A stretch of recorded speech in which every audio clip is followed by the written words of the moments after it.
This shocking story begins with a boy who moves into room number 203 for accommodation.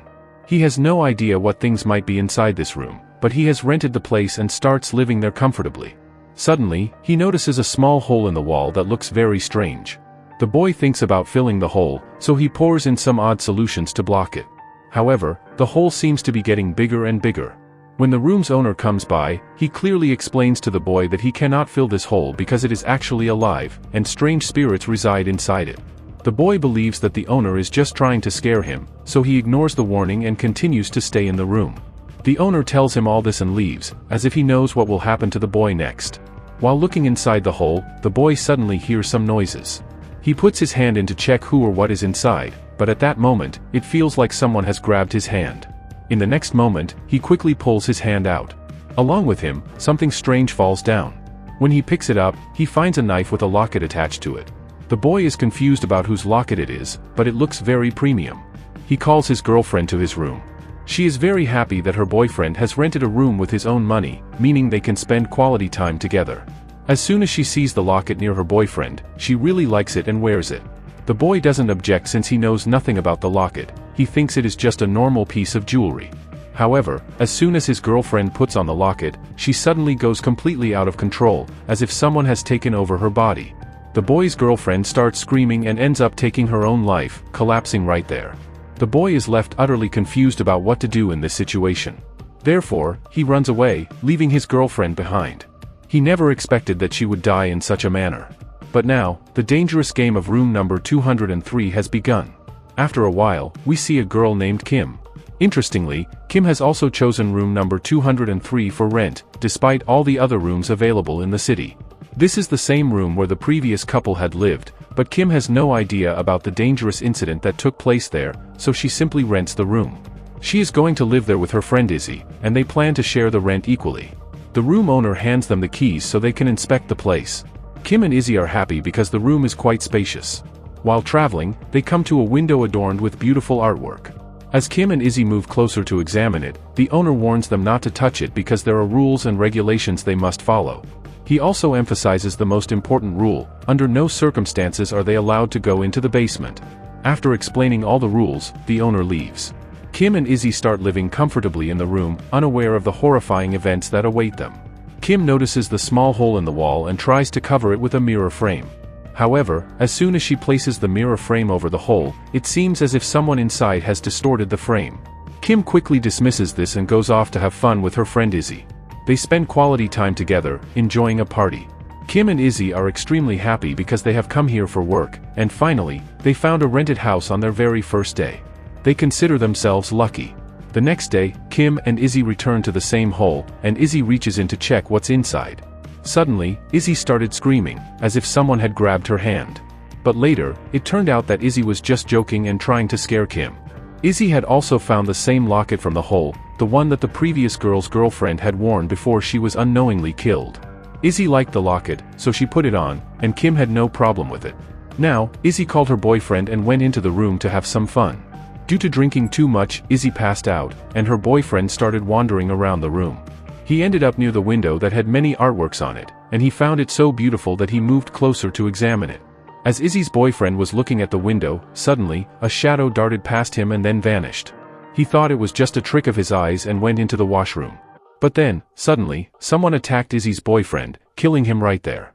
Kim and Izzy had no idea about this. The next morning, Kim asked Izzy where her boyfriend had gone, but Izzy said he must have left before she woke up, so there was no need to worry. But the surprising thing was that no one knew where her boyfriend's dead body had gone. The next day, Kim was running to her university because she had some important work with a lecturer, but the department gates had closed due to her being late. Kim was quite stressed because she needed to complete her book. Inside the university, Kim met a boy named Ben, who asked her how he could help her. Kim then began to explain everything, mentioning that she wanted to write a book about her friend Izzy. Izzy's father had been killed for some reason, and since then, she had been very lonely and developed a drinking habit. Therefore, Kim wanted to keep Izzy with her to help her. She intended to include all of Izzy's experiences in her story and wanted to consult her department lecturer for this reason. Ben was also a history student, and he wanted to help Kim with everything. He shared many of his experiences with her and even gave her his number, telling her to call him whenever she needed help. During their conversation, they developed a good friendship. Kim returned home and was sleeping at night when suddenly she felt the presence of someone in her room. Then, we see a hand emerging from the unknown hole, covered in thick hair, reaching out towards Kim. But as Kim regained her senses and looked to the other side, there was no one there. Suddenly, there was a knock at the door. When Kim opened it, she found Izzy, who was repeatedly banging her head against the door. Izzy was hurt, and Kim began to take care of her. Now, Kim decided to sleep with Izzy because she knew she had a sleepwalking disorder, and she wanted to take good care of her. In the morning, Izzy seemed completely normal, but she was still wearing the locket, which was the reason for all these dangerous occurrences. Kim then told Izzy about Ben and how he had become her new friend. They had started spending a good amount of time together. However, Izzy's behavior had changed. She was being very rude to Kim, as if she were her enemy. Yet, Kim managed to calm Izzy down and took good care of her. In a way, Kim began to see Izzy as her little sister. But Kim's life wasn't going well either. Her mom and dad didn't want her to stay in a room so far away with Izzy. But Kim was determined to follow her heart and do what she liked. Now, Kim was talking to the lecturer in her department about her new book, in which she intended to include her best friend Izzy. The lecturer guided Kim very well and explained everything, saying that if Izzy had no problem with it, she could proceed with writing the book. Kim had received answers to all her questions, and after finishing her work, she set out to continue with her day. To meet Ben, both of them went out for coffee and spent a great time together. After having fun all day, Ben dropped Kim off at her house. Later that night, when Kim entered her room, she noticed that the owner of the room was staring at her oddly. She decided to ignore him for the moment and went straight to her room. Kim couldn't sleep because she was very worried about her best friend. She was concerned because she had told Izzy a long time ago to quit drinking, but Izzy never listened and kept drinking. As Kim was about to go to bed, she heard Izzy's voice. When she opened the door, she found Izzy drinking with one of her friends. Kim didn't disturb them and went straight to sleep. However, in the middle of the night, Kim woke up and went to check on Izzy, only to find her sleepwalking towards the basement. Kim rushed to Izzy to stop her because everyone was forbidden from going to the basement. Without thinking, Izzy opened the basement door and went into the darkness. Kim searched for her everywhere, calling out to her. After searching for a long time, she finally found Izzy, who was holding an old and strange music system. This was a very ancient system that people used in ancient times. But who gave this music system to Izzy? She started crying and came into Kim's lap. Kim tried to explain that all these things were probably happening because of her drinking habits and that she needed to quit drinking because it was harming her health. After many attempts to convince her, Izzy finally decided to quit drinking for good. Kim then went to her dear friend Ben and told him everything happening at her house. Ben suggested that Izzy must have gone to the basement because there might be something there, so they should check it out. Kim and Ben went directly to room number 203 to search the house. However, they discovered that the owner of the room was inside, cleaning the windows. Kim was quite angry because of their sudden intrusion. Kim asks, "This is my room, even though you are the owner, you should have asked us before coming in." The owner replies that they have broken a rule by going to the basement despite his warning. He warns them that such mistakes should not happen again, or he won't forgive them. The owner spoke in a very strange manner, so Kim didn't respond. He left, and then Kim and Ben started searching the entire house. Ben went straight to the window, where there were various types of artwork. He noticed that not only were there photos, but also something written in a different language. They both took photos of everything, including the hole in the wall, and noted the details about the locket. Now they planned to post all those photos on the internet to check what information they could find about them. Ben had good knowledge about these things, so after proper searching online, he found a lot of information. When he searched for the strange language on the window, he discovered that it was written in ancient times and was now completely extinct. Additionally, when they searched for the locket, they found out that it belonged to a lady, and a husband and wife had lived in room number 203. However, everyone who had entered that room had mysteriously disappeared for different reasons. This meant that something unknown in that room was harming people very badly, and they needed to find out what it was. Kim gathered all the information she could and went to a man's house. This was the same man who had worked as security there some time ago. When Kim asked him about room number 203, the old man told her that the room was cursed. There were dark forces present there that harmed humans in a terrible way, possessing them and forcing them to work for them. No one who had gone there had ever returned. Kim didn't exactly know who was inside the room, but she was determined to find out no matter what. She returned to her room and looked angrily at the entire flat. When Kim enters the room, she finds Izzy drinking, which makes her very angry since Izzy had promised her that she would never drink again. Izzy, however, is extremely upset and yells at Kim, saying, "You have betrayed me. How could you write a book about me without asking? You were only with me for your own benefit, nothing more. Kim tries to explain to Easy, that's not true at all. I care about you, which is why I'm with you. Writing this book is to motivate you so that you can overcome everything. But it seemed like Easy was not going to understand so easily. Meanwhile, we see Ben, who has arrived at a church. He is completely shocked because the window of the church has the same type of artwork that is present in Kim's room. There is also a cross symbol that indicates some sort of direction. Ben talks to the priest in the church to draw his conclusion about what it all means and uses the internet to learn everything he can. Eventually, Ben discovers a truth: these things belong to a demon who was once an angel but became evil after being cast out of heaven. This demon absorbs the souls of humans by killing them, which is how it gains power. Additionally, Ben learns that a husband and wife had lived in that room. One day, when the wife became pregnant and time was running short, the husband took her to the basement for delivery. Unfortunately, the wife died during the process. Unable to bear the shock, the husband took his own life.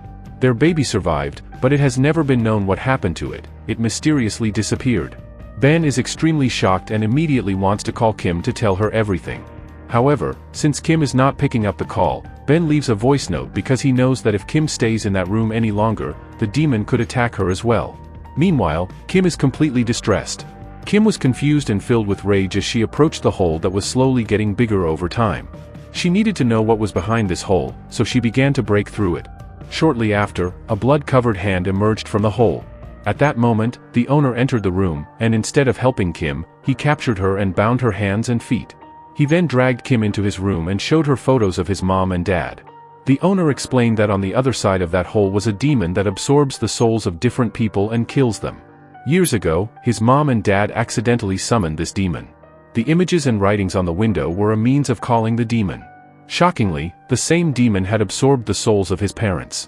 We discover a truth here: the husband and wife who were killed in the basement, whose child went missing, were none other than the owner himself. He had always tried to bring different people into this room so that the demon could absorb their souls and kill them, while his other flats remained normal. The owner then declared, "Now it's your turn," as he intended to kill Kim and hand her soul over to the demon. Just as he advanced towards her, Kim suddenly attacked him, managing to free herself and ran away from the room. The owner chased after her, determined to catch her at any cost. Fortunately, Ben had also entered Kim's room and was searching for her to help. However, shortly after, Easy appeared before Ben, completely controlled by the demon, still wearing the locket around her neck. Ben was unaware of all this, so Easy tried to manipulate him and sat on him. Meanwhile, as Kim rushed back into her room, she found Ben severely injured, and it was clear that the demon was responsible for this. After searching around, Kim realized that Easy was nowhere to be found. So, she went to the basement to look for Easy. The flat owner also ran towards Kim and headed straight into the basement, holding a gun with the intent to kill her. The basement was not very large, so Kim had no place to hide, and the flat owner quickly found her. The owner was now possessed, and his father's spirit knew that his son was doing wrong. He realized that the demon could never be killed in this way, so they had to make a decision. Even in death, they chose to punish their son. Meanwhile, Kim managed to escape and immediately set off to find Easy. Easy was in a corner, completely under the demon's control. By now, Kim understood that all of this was because of the cursed locket. She urged Easy to take off the locket and throw it away, but Easy wouldn't listen and attacked Kim instead. The dangerous demon had possessed Easy, but Kim was not one to give up easily. She was determined to save her friend, so she found a way to remove the locket from Easy's neck. This meant the demon was now expelled from her body. Kim and Easy quickly exited the basement and returned to their room, number 203. Without hesitation, Kim began breaking the items in the window that had allowed the dangerous demon to enter this world. As she broke the window, a powerful gust of wind swept through, causing everything in the house to shake and break apart. Kim and Easy were knocked down by the force, but after a while, everything returned to normal. Kim managed to call the police officer, and a rescue team was on its way. Both of them felt that because of breaking the mirror, the demon had finally been banished, and there was no need for further concern. They were soon rescued, and they take them to a safe place. However, we see in the broken glass shards of room number 203 that a dark shadow is present, slowly emerging. This means that the demon is not dead, rather, it has now become free. We don't know who it will target next. Room number 203 remains cursed, and anyone who enters will have their soul absorbed by the demon. Thus, our terrifying story ends here.